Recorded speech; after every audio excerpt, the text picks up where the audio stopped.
입다의 서원이라는 제목으로 말씀을 나누겠습니다.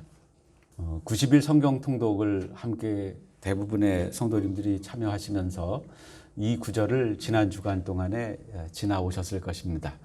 사사기를 읽으면서 우리가 느끼는 감정은 사사시대 사람들의 신앙이 뭔가 열심은 있는데 뭔가 이해할 수 없는 일들이 계속해서 벌어지는 것을, 이걸 잘했다고 박수를 쳐줘야 될 것인지 같이 울어줘야 될 것인지 참 깨닫기가 어려운 그런 이야기들이 있습니다. 그 중에 가장 대표적인 것이 입다의 서원에 관련된 것입니다.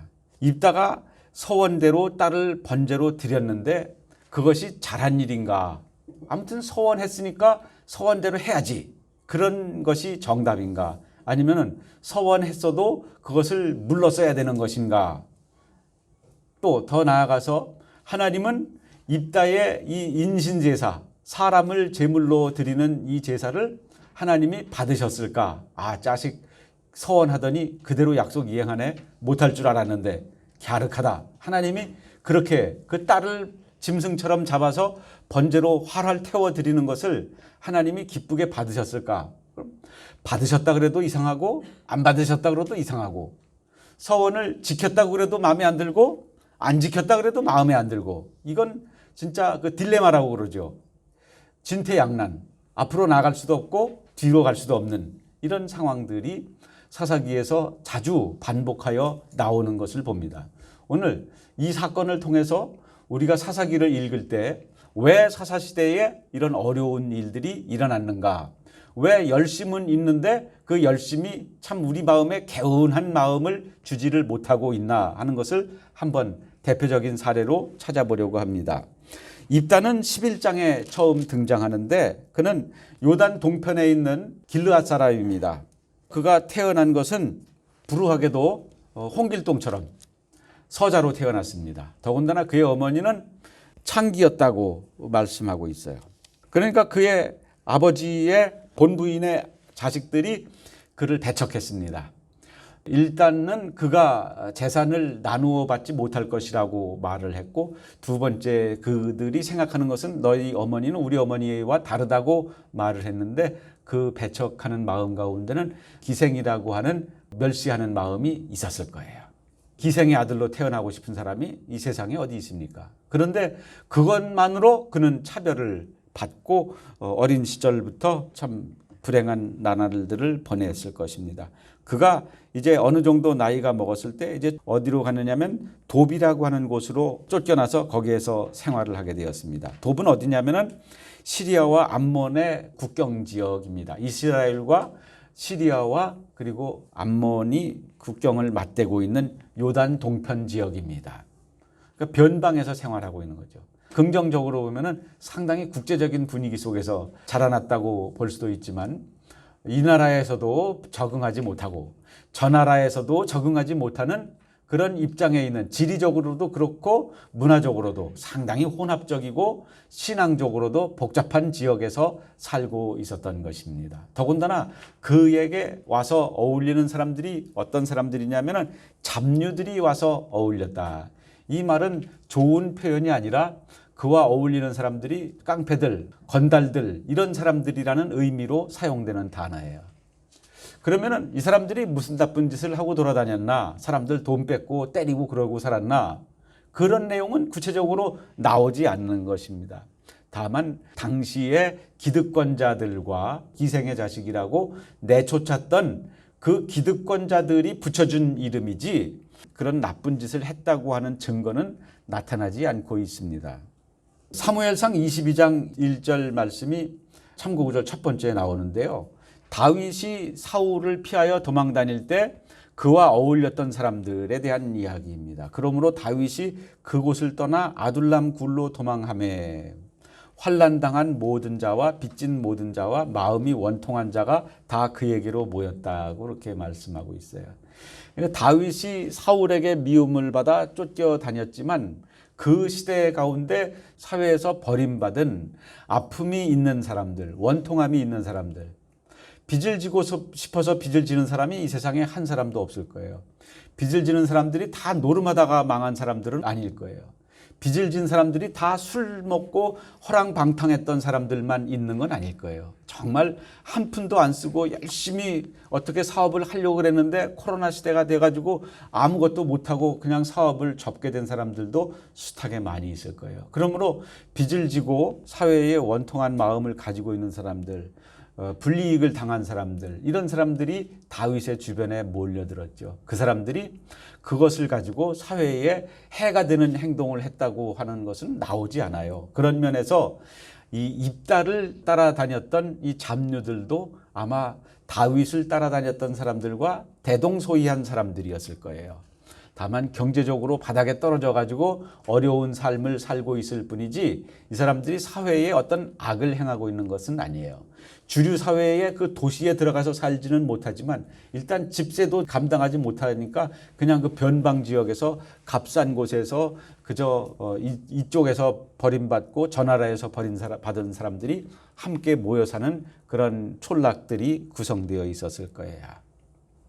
그런데 그런 입다에게 기회가 찾아왔습니다. 그것은 암몬이라고 하는 나라가 이스라엘을 쳐들어온 거예요. 이스라엘 가운데서도 그 길르앗 지역에 쳐들어온 것입니다. 그런데 길르앗에서 이 사람들과 싸움을 해보려고 하니 마땅한 장수가 발견되지 않는 것입니다. 그러니까 길르앗의 장로들이 야 어디 좀 힘 좀 쓰는 사람 없을까 하고 찾아다니다가 입다라고 하는 사람을 알게 된 것입니다. 그런데 그의 형제들이 그를 내쫓을 때 이 장로들이 허용을 하지 않았으면 쫓아낼 수가 없는 그런 사회 구조예요. 이스라엘이 장로들이 그 성 안에서 일어나고 있는 모든 일들에 대하여 인정을 해야 그런 것들을 결정할 수 있어요. 더군다나 유산 분배에 있어서 한 형제를 배척하는 일에 있어서 장로들이 협조하지 않았으면 일어날 수 없었던 것입니다. 그래서 입다가 하는 말이 7절에 입다가 길르앗 장로들에게 이르되 너희가 전에 나를 미워하여 내 아버지 집에서 쫓아내지 아니하였느냐 이렇게 말하는데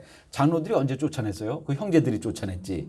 이복 형제들이. 그러나 여기서 함축하고 있는 의미는 입다가 형제들에게 쫓겨날 때 장로들이 허락했기 때문에 쫓아냈다는 것입니다. 그러니까 내가 쫓겨날 때는 아무 말 안 해주고 나의 편에 서준 사람이 한 명도 없더니 이제 암몬 나라가 쳐들어와서 못 살게 생겼으니까 이제 다 종으로 사로잡혀가게 생겼으니까 이 어려움에서 나를 구해달라고 야 정말 체면이 있지 어떻게 그렇게 말할 수 있느냐 입다가 따지는 것입니다. 정말 입다의 입장이 상당히 격상되는 느낌을 받지요. 전에는 그냥 기생의 아들이라고 멸시를 당했는데 이제 좀 힘 좀 쓴다고 내 주변에 모인 사람들이 다 좀 힘 있는 사람들이 모였다고 무력을 사용할 줄 아는 사람들이 모였다고 그 사람들의 덕을 좀 보겠다고 이렇게 입다가 이제 협상을 하는 거죠. 입다의 능력이 참 여러 면으로 나타나고 있는데 장로들에게 자기에 대하여 서운하게 했던 것들에 대하여 조목조목 기억하고 그것을 가지고 따지는 것입니다. 그랬더니 장로들이 너를 우리의 장군으로 삼겠다. 우리나라를 좀 구해달라 이렇게 이야기합니다. 길르앗의 장로들은 이 잡류와 어울린다고 생각했던 기생의 출신이라고 자기들이 멸시했던 그 입다라고 하는 이 장수를 그저 이 전쟁에서 이용만 좀 해먹고 버릴 생각이었습니다. 지금 다급하게 생겼으니까 이 사람 따르는 사람들과 함께 전쟁을 좀 수행을 하고 대충 보상해주고 다시 멸시할 생각이었습니다. 그런데 입다는 그 정도 가지고는 안 된다는 거죠. 그래서 계속해서 장로들과 물고 또 물리는 그런 협상을 하죠. 그러다가 나중에는 이제 길르앗 장로들이 그를 그 길르앗의 지도자로 주민의 머리가 되게 하겠다고 하는 약속까지 받아냅니다. 전쟁에만 이용해 먹고 마는 것이 아니라 전쟁이 끝난 후에도 계속해서 길르앗의 사사로 일할 수 있도록 지위를 보장받는 약속을 한 거예요. 그리고 나서 11절에 보면은 입다가 길르앗 장로들과 함께 가니 백성이 그를 자기들의 머리와 장관을 삼은지라. 입다가 미스바에서 자기의 말을 다 여호와 앞에 아뢰니라. 이 면에서 보면은 입다가 하나님 앞에 기도로 아뢰는 것이죠. 저 장로들이 나를 한때는 쫓아내더니 지금 와가지고는 급하니까 나를 장군으로 삼겠다고 그러고 우두머리로 삼겠다고 그러는데 하나님 이 약속이 꼭 지켜지게 해주십시오. 하나님 앞에 그 말씀을 가서 아뢰는 것입니다. 장로들이 이렇게 말하는 것이 하나님 앞에 증언이 될 수 있기를 바랍니다. 12절에 입다가 암논 자손의 왕에게 이제 민족의 대표로 찾아갔습니다. 왕에게 사자를 보내어 이르되 네가 나와 무슨 상관이 있기에 내 땅을 치러 내게 왔느냐, 이렇게 하면서 역사적인 내력을 따집니다. 암몬이 이 요단 동편에 있는 이 땅을 내놓으라고 그러는데 이 땅은 본래 암몬의 소유였던 땅이 아니라 이 땅을 출애굽할 때 지나만 가게 해달라고 그랬는데 아모리 왕 시혼이 그 길을 내주지 않고 오히려 싸우러 덤벼들기 때문에 아모리 왕 시혼에게서 이 땅을 빼앗은 것이지 너희들의 땅이었던 것을 뺏은 게 아니다. 입다가 그 이야기를 지금 하고 있는 거예요. 그런데 입다가 또 말하기를 23절에 보면 이스라엘의 하나님 여호와께서 이같이 아모리 족속을 자기 백성 이스라엘 앞에서 쫓아내셨거늘 내가 그 땅을 얻고자 하는 것이 옳으냐? 내 신 그모스가 내게 주어 차지하게 한 것을 내가 차지하지 않겠느냐? 만일 너희가 섬기는 신이 너희들에게 승리를 안겨주어서 어떤 지역의 땅을 차지하면 그거를 차지하지 않고 가만히 내버려 두겠느냐? 우리도 우리가 섬기는 하나님이 우리에게 승리를 안겨주셔서 이 땅을 차지한 것이다, 이렇게 말하는 거예요. 그리고 나서 25절에 이제 내가 모압 왕 십볼의 아들 발락보다 더 나은 것이 있느냐? 이 발락이라고 하는 사람은 모압 편에 들어서 이스라엘을 저주해달라고 하는 사주를 받았는데 저주를 하려고 그러는데 계속 축복이 나와.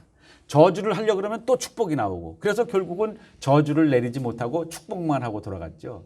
그런데 발락도 우리를 저주하지 못했는데 네가 뭐라고 우리를 또 저주할 수 있겠느냐, 해봐라, 안 될 것이다, 이런 조롱하는 말이에요. 그리고 26절에 가서 이스라엘이 헤스본과 그 마을들과 아로엘과 그 마을들과 아르논 강가에 있는 모든 성읍에 거주한 지 300년이 지났는데 그동안에 너희가 뭐하고 있다가 이제 와가지고 그 땅을 내놓으라고 하느냐, 이런 말이에요. 그러니까 입다의 말은 참 시원해요. 어떻게 역사를, 그 300년 역사를 쭉 훑어가면서 이 암몬 자손들이 내놓으라고 하는 그 땅이 이게 원래 독도는 신라 시대 때부터 우리나라 땅이었다, 이렇게 주장하는 것과 같이 암몬 자손의 왕에게 이렇게 입다가 시원하게 역사적인 배경과 역사적인 지식과 그리고 구속사의 흐름을 명확하게 짚고 그것을 가지고 대응하고 있는 것입니다. 그러니까 암몬 왕이 아무 말도 못하는 거죠. 이렇게 입다 장군이 먼저 무력으로 충돌하기 전에 평화적인 방법으로 암몬 자손의 왕 군대를 몰아내려고 하는 그런 시도를 하고 있는 모습을, 이렇게 단판의 장면을 이스라엘 군대들도 다 듣고 있죠. 들으면서 역사 공부가 되고 구속사 공부가 되는 거예요. 아, 그렇지. 힘 있는 자가 차지하는 것이 아니라 하나님께서 우리에게 주신 땅이니 우리가 목숨 걸고 지켜야지. 이게 원래 암몬 자손들의 땅도 아니었네. 이게 300년 동안 우리가 차지했던 땅이네 하는 것에 대해서 백성들의 무지했던 지혜를 이제 입다를 통해서 배우게 된 것입니다. 그리고 나서 27절에 내가 네게 죄를 짓지 아니하였거늘 네가 나를 쳐서 내게 악을 행하고자 하는도다. 원하건대 심판하시는 여호와께서 오늘 이스라엘 자손과 암몬 자손 사이에서 판결하시옵소서. 이렇게 하나님 앞에 암몬 왕이 보는 앞에서 기도를 한 거예요. 하나님께서 기뻐하시는 일인데 이것을 너희가 뭐라고, 암몬 자손들아 너희들이 무엇이라고 우리를 막아서고 우리의 땅을 내놓으라고 하느냐. 하나님께서는 심판하시옵소서. 그러니까 이것을 듣고 있던 모든 이스라엘 군대가 사기가 충천하지 않겠어요? 야, 우리 장군이 단판하는 실력이 보통이 아니로구나. 우리가 마땅히 지켜야 할 땅이로구나 하는 그런 전쟁의 의지가 충만했을 것입니다. 그때에 그럼에도 불구하고 28절에 암몬 자손의 왕이 입다가 사람을 보내어 말한 것을 듣지 아니하였더라. 그래도 내놓으라는 거예요. 그래도 싸워서 뺏어가겠다는 거예요. 그랬더니 29절에 오늘 읽은 첫 구절에 이에 여호와의 영이 입다에게 임하셨다. 그러면 전쟁의 승패가 끝난 거예요. 이 구약시대의 전쟁은 신들의 전쟁이고 거룩한 전쟁이고 하나님의 전쟁이에요. 하나님의 영이 이스라엘 편에 입다에게 함께 하셨다. 그것을 본인도 느끼는 것입니다. 그러면은 전쟁의 의지가 강렬해지고 군사들의 사기가 높아지고 이제 함성 소리가 높아지고 하면서 이 암몬 자손들을 향하여 나아가는 이스라엘 군대의 사기가 충천한 것입니다. 입다가 길르앗과 므낫세를 지나서 길르앗의 미스베에 이르고 길르앗의 미스베에서부터 암몬 자손에게로 나아갈 때 그가 여호와께 서원을 했다. 뭐라고 서원했느냐? 주께서 암몬 자손을 내 손에 넘겨주시면은 내가 승리하고 평안히 집으로 돌아갔을 때 제일 먼저 나를 맞이하는 것이 사람이 되었던 짐승이 되었던 내가 그것을 거룩하게 하나님 앞에 번제물로 드리겠습니다. 그렇게 약속한 거예요. 그러면 입다가 이때 서원을 꼭 했어야만 했나?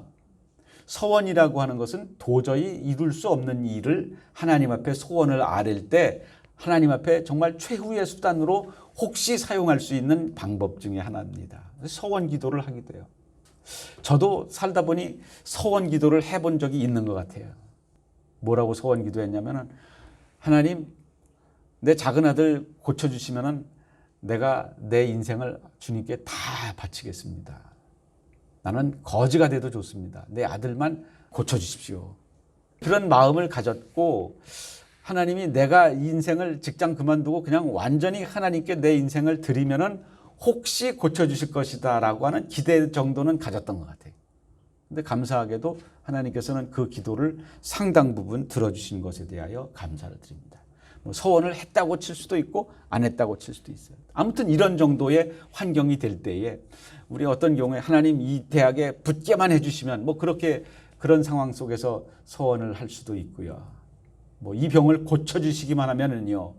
그런데 대개의 경우에는 그 문제가 해결되고 나서는 그 서원할 때 그 절박한 마음이 절반 이하로 줄어들지요. 그래서 서원을 이루지 못한 공수표로 날려버린 그런 서원들도 사실 덜어는 있으실 것입니다. 입다는 아무튼 서원을 했어요. 그러면은 암몬과 싸워서 이겼어. 얼마나 이겼느냐 하면은 32절에 이에 입다가 암몬 자손에게 이르러 그들과 싸우더니 여호와께서 그들을 그의 손에 넘겨주셨대. 아로엘로부터 민닛에 이르기까지 20개의 성읍을 쳤고 아벨그라밈까지 매우 크게 무찌르니 이에 암몬 자손이 먼저 쳐들어왔다가 항복하고 말았어. 대승을 거둔 거죠.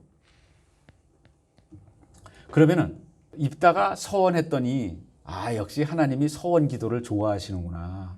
서원하니까 하나님이 이기게 해주셨구나 라고 생각해야 될 것인가? 아니면은 서원을 안 했어도 애초에 하나님의 영이 입다와 함께 하시고 이스라엘 군대와 함께 하셔서 다른 데서도 볼 수 있는 것처럼 이것이 하나님이 앞서 나가서 승리를 거두어 주시는 전쟁이 될 수 있었던 건데 입다가 괜히 불안한 마음에 방정맞게 서원을 했다가 이룰 수도 없는 그리고 또 안 이루어 드릴 수도 없는 그런 딜레마 같은 서원을 해서 하나님을 곤란하게 만들어 드린 건 아닌가. 처음에 서두에서 질문 드렸던 것과 같이 하나님이 입다의 딸을 번제를 받으셨을까? 하나님이 너 한 번 약속한 거니까 꼭 지켜라. 그렇게 기다리고 계셨다가 입다의 딸이 더군다나 아버지 그리고 순종을 한대.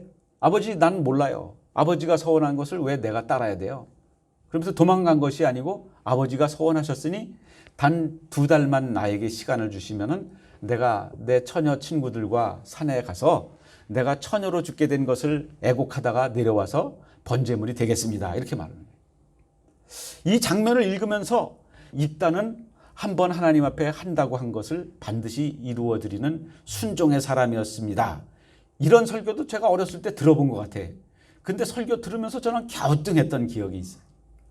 과연 이 서원도 하나님이 기뻐 받으셨을까? 하나님이 사람의 번제를 받으셨다는 내용이 성경에 한 군데도 안 나오는데 여기서는 이게 받으신 건지 안 받으신 것인지에 대해서 결과에 대한 말이 없으니까. 처음 사사기를 읽을 때 제 마음속에는 입다가 그 약속을 그냥 저버렸으면 얼마나 더 좋았을까. 아니면은 이 딸이 그냥 2달만 시간 달라고 그러고 도망가 가지고는 다시 안 돌아오고 아버지가 죽은 후에야 돌아왔으면 어땠을까 그런 생각이 들어요. 그런데 기어코 돌아와가지고 번제물이 되는 것을 보면서 참 입다도 대단하고 그 딸도 대단하기는 하지만 그들의 열심은 대단하긴 하지만 과연 이것이 하나님이 기뻐하시는 일이었을까에 대해서는 해답을 얻지 못했습니다. 그래서 이 말씀에 대해서 깊이 연구를 해보지 않을 수가 없었던 거죠. 어떤 사람들은 말하기를 입다의 딸이 번제물로 드려진 게 아니라 그냥 평생 처녀로 늙어 죽을 때까지 그냥 하나님께 드려져서 성전에서 수종드는 여인으로 살다 죽었다. 이렇게 해석하는 사람들도 있어요.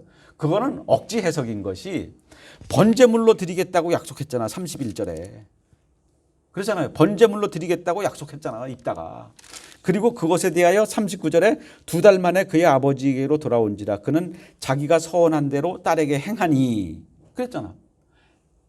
이게 사사기를 기록하는 사람이 차마 딸을 각을 떠서 제단 위에 올려놓고 활을 태워 번제로 드렸더라라고 너무 흉측한 말이라 그렇게 못 쓴 것이지 이 내용은 앞에서 31절에서 번제물로 드리겠다고 서원했던 내용이 그대로 행하여졌다는 것을 말하는 것입니다. 여기서 여러 가지 질문들이 나올 수 있는데 목장 교재를 또 보시면은 제가 얼마나 많은 궁금증들을 가지고 본문을 파헤쳐 봤는지 짐작하실 수 있을 거예요. 여기 말씀 개요에도 제가 3가지 질문을 적어 놓았는데 첫 번째 질문 1.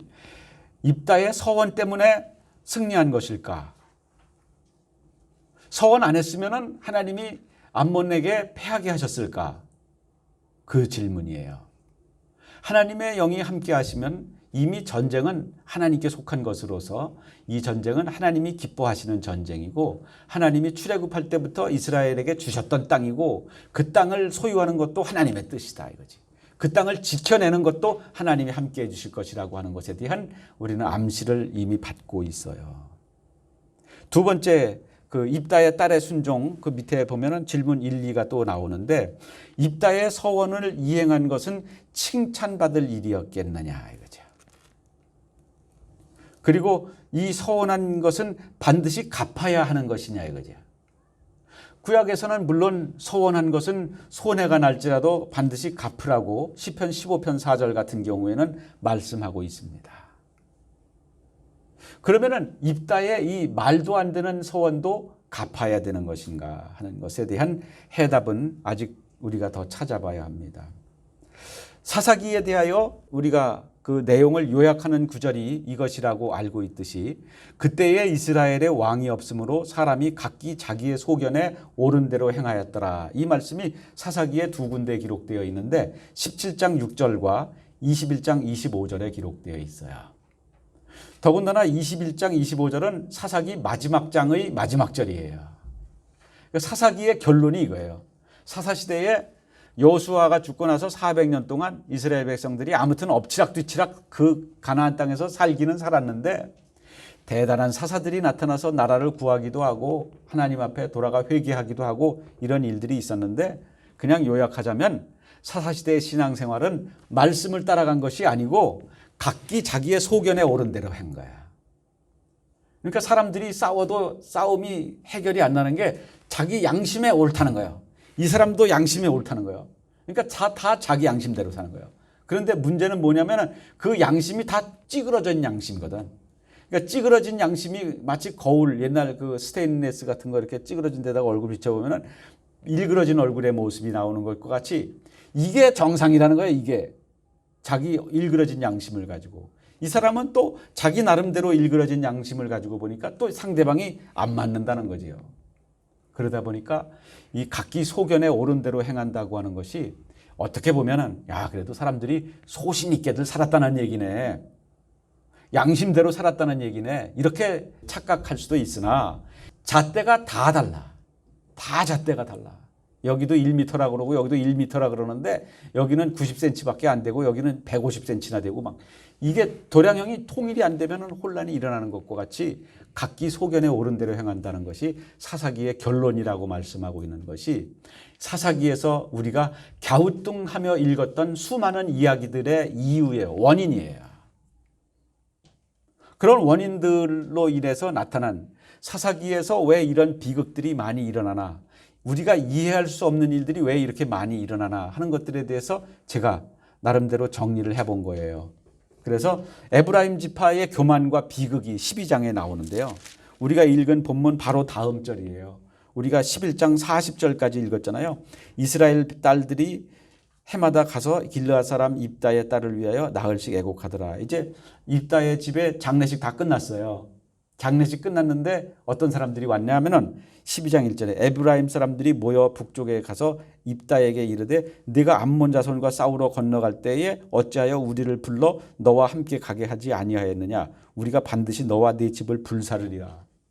참 눈치 없는 사람들이죠. 에브라임 지파는 12지파 중에서 유다 지파와 쌍벽을 이루는 강력한, 인구수도 많고 땅도 넓고 그리고 힘도 있는 지파예요. 그래서 남왕국을 유다라고 그러고 북쪽 왕국을 이스라엘이라고도 하지만 북쪽 왕국을 그저 에브라임이라고도 말을 해요. 그만큼 북쪽의 10지파를 대표하는 지파예요. 힘 좀 쓰는 지파라고요. 근데 사사기에 보면은 여호수아에도 그렇고 에브라임 지파가 계속해서 밥 차려놓으면은 밥 차릴 때는 거들떠도 안 보고 있다가 밥상 내놓으라고 덤벼드는 이런 일들을 많이 합니다. 여기에서도 딱 그런 거예요. 그랬더니 입다가 입심이 얼마나 좋은 사람인데, 입다가 말이 얼마나, 이론이 얼마나, 논리가 얼마나 탄탄한 사람인데, 2절에 보면 입다가 그들에게 이르되 나와 내 백성이 암몬 자손과 크게 싸울 때에 내가 너희를 불렀지만 너희가 나를 그들의 손에서 구원하지 아니한 고로 나는 너희가 도와주지 않는 것을 보고 내 목숨을 걸고 건너가서 암몬 자손을 쳐서 여호와께서 그들을 내 손에 넘겨주셨거늘 너희가 어찌하여 오늘 내게 올라와서 나와 더불어 싸우고자 하느냐 하니라. 입다가 이 논리 싸움에서 질 사람이 아니에요. 입다는 신학적인 지식과 역사 지식이 넉넉한 사람이에요. 풍족한 사람이에요. 진짜로 해박한 지식을 가지고 있는 사람이에요. 그리고 그것을 알고 그대로 살고 있었던 사람이에요. 그런데 에브라임 지파가 졌으면은 쏙 빠지려고 그랬는데 이겼다고 그러니까 그 개선에 자기도 한 것처럼 폼내고 싶은데 그게 안 됐으니까 와서 이야기하는 거예요. 이게 사사기 8장 1절에도 나오고 여호수아서 17장 14절에도 나오고 열왕기상 11장 26절에도 에브라임 지파 사람들의 이런 속성이 나타나는 겁니다. 한 번만 그러면은 어쩌다가 그런 거지만 자주 그러면은 이 사람들의 속성이 그런 거예요. 그래서 에브라임 지파의 교만 때문에 동족 상잔의 비극이 벌어져요. 나루터에서 쉿볼렛 발음해봐. 그래가지고 쉿볼렛 발음 못하고 쉿볼렛 그러면은 죽였어요. 왜냐면은 에브라임 사람들이 쌀 발음을 못하거든요. 살 그러거든요. 쌀 해봐 그러더니 살 그럼 죽이는 거예요. 그래가지고 동족끼리 이 4만 2천 명이 에브라임 사람들이 죽임을 당했어요. 이상해요. 이 이야기를 읽으면 이것도 이상해. 왜 이렇게까지 초상집에 찾아와가지고 자기네들 체면 좀 살려달라고 그러나, 그러다가 왜 죽임을 당하나, 그렇다고 또 이렇게까지 죽이나.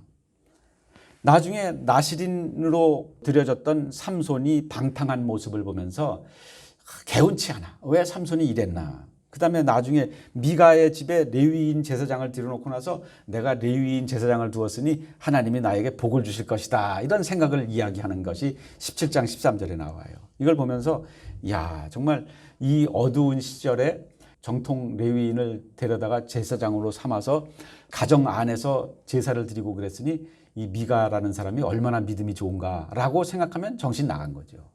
이 중앙성소로 가서 예배를 드려야지 더군다나 우상을 만들어 놓고 그리고 레위인이라고 다 제사장도 아닌데 이렇게 사제 종교를 만들어버린 이런 것을 보면서 이상해. 열심은 있는데 이상해. 근데 나중에 단지파가 와가지고 너 한 가정의 제사장 하는 것보다 한 지파의 제사장 하는 게 더 낫지 않아? 우리가 연봉도 더 줄게. 그래가지고 거리로 드라빔 훔쳐가지고 또 가. 이걸 보면서 야, 이 단지파 사람들이 믿음이 좋구나. 그래도 어디 가서 새롭게 땅을 개척했어도 그곳에서도 신앙을 지키려고 레위인 제사장을 데려가네. 이렇게 생각하면 우리가 정신 나간 거죠. 이것도 하나님의 말씀이 절반은 지킨 것 같지만 절반은 지키지 않은 이상한 종교가 되어버린 거예요. 그다음에 레위인이 첩을 소유하는 문제, 그것 때문에 기브아 사람들이 그 첩을 성폭행하고 그 이후에 베냐민 사람들이 25,100명이나 도륙을 당하는 일, 이런 거를 보면서 그 베냐민 사람들이 이제 멸종될 것 같으니까 억지로 또 아내를 맞이하게 해주는데 실로의 그 종교 축제가 강제결혼 납치극이 되어버리는, 그것이 사사기의 마지막 장에 나오는 이런 이야기들을 보면서 이 이후에 나오는 계속 시리즈가 우리의 머리를 갸우뚱하게 만드는 이야기들이다 이거죠. 이것의 원인은 저는 어디에서 보느냐면 각기 자기 소견에 옳은 대로 행한 결과라고 보는 것입니다. 그래서 우리가 이해할 수 없는 이런 일들이 일어난 거예요. 입다의 서원 사건도 마찬가지라 이것입니다. 서원했으면 갚으라는 말씀도 있지만 레위기 27장 8절이 참고 구절 중간에 딱 나오죠. 그러나 서원자가 가난하여 내가 정한 값을 감당하지 못하겠으면 그를 제사장 앞으로 데리고 갈 것이요 제사장은 그 값을 정하되 그 서원자의 형편대로 값을 새로 정해 주어라 이거야. 이걸 알았어야 되는데, 입다가 이 말씀을 알았어야 되는데, 서원한 것은 반드시 지켜야 된다 이것만 안 거예요. 그래서 35절에 보면은 내가 여호와를 향하여 입을 열었으니 능히 돌이키지 못하리로다. 이것은 말씀에 근거한 신앙이 아니고 각기 자기 소견에 옳은 대로 한 거예요. 말씀을 제대로 알아야 합니다. 말씀을 제대로 알지 못하면 결국 부족한 부분은 자기 소견으로 보충해야 돼. 내가 생각하기에 이게 맞는 것 같아. 그러면 그냥 억지로 하는 거예요. 열심히 했죠. 많이 드렸고 엄청난 희생과 헌신을 했습니다. 그런데 하나님은 진짜 답답한 거예요. 어쩌면 아브라함이 이삭을 잡아 바치려고 했을 때 아브라함은 하나님의 금지하는 말씀을 들었지요. 잠깐 아브라함 안 된다.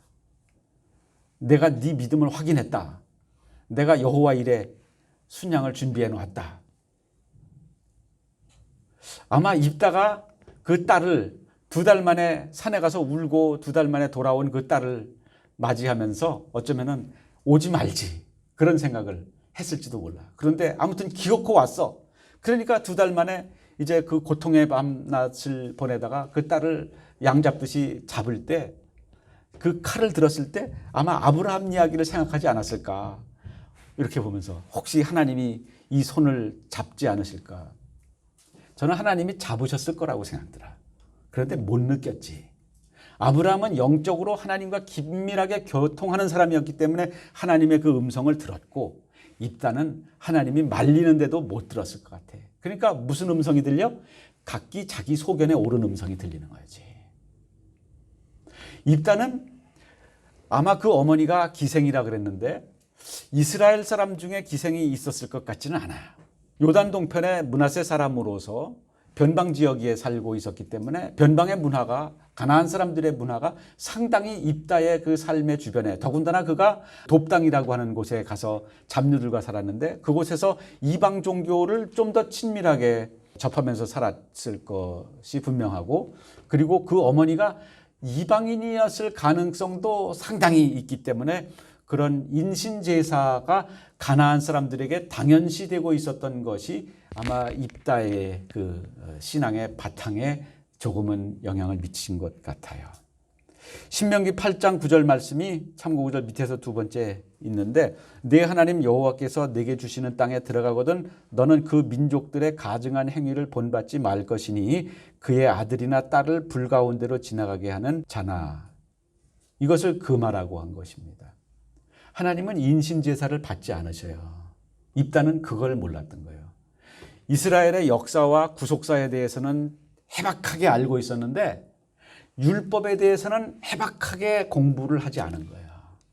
심지어 그 딸이 산으로 애곡하러 가서 2달 동안 있다가 왔는데 그동안에도 공부를 안 한 거고, 그리고 그 주변에도 입다에게 왜 그렇게 슬퍼해요? 입다 장군 승리하고 오셨으면 왜 그렇게 슬퍼해요?